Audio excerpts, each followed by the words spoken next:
సమంత చీరలో ఏముందో తెలుసా? కథానాయిక సమంత ఆదివారం రాత్రి జరిగిన తన నిశ్చితార్థం వేడుకలో బంగారం వర్ణ అంచు కలిగిన తెలుపు చీరలో సిగ్గులొలికింది. ముంబైకి చెందిన డిజైనర్ క్రేషా బజాజ్ డిజైన్ చేసిన ఈ చీరలో సమంత మరింత అందంగా మెరిసింది. ప్రియుడు అక్కినేని నాగ చైతన్య తన జీవితంలోకి వస్తున్న సందర్భంగా ఆయనతో కలిసి సమంత దిగిన ఫోటోలు ఆన్లైన్లో ఆకట్టుకుంటున్నాయి. చై సామ్ జంట చూడచక్కగా ఉందంటూ నెటిజన్లు కామెంట్స్ చేస్తున్నారు. ఇది పక్కన పెడితే సమంత చీర ఆమె ప్రేమ కథను, చైతూపై ఆమెకున్న ప్రేమను తెలుపుతోంది. అదెలా అంటారా?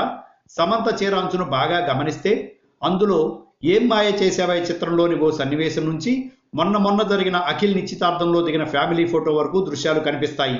బైక్స్ పై సమంత చైతన్య కలిసి ఉన్న చిత్రం కూడా కనిపిస్తుంది. ఇటీవల సమంత తన ఇన్స్టాగ్రామ్లో పోస్ట్ చేసిన ఈ వీడియో ఈ చీరను డిజైన్ చేస్తుండగా తీసినట్లుగా తెలుస్తోంది. Like and subscribe Eagle Media Works.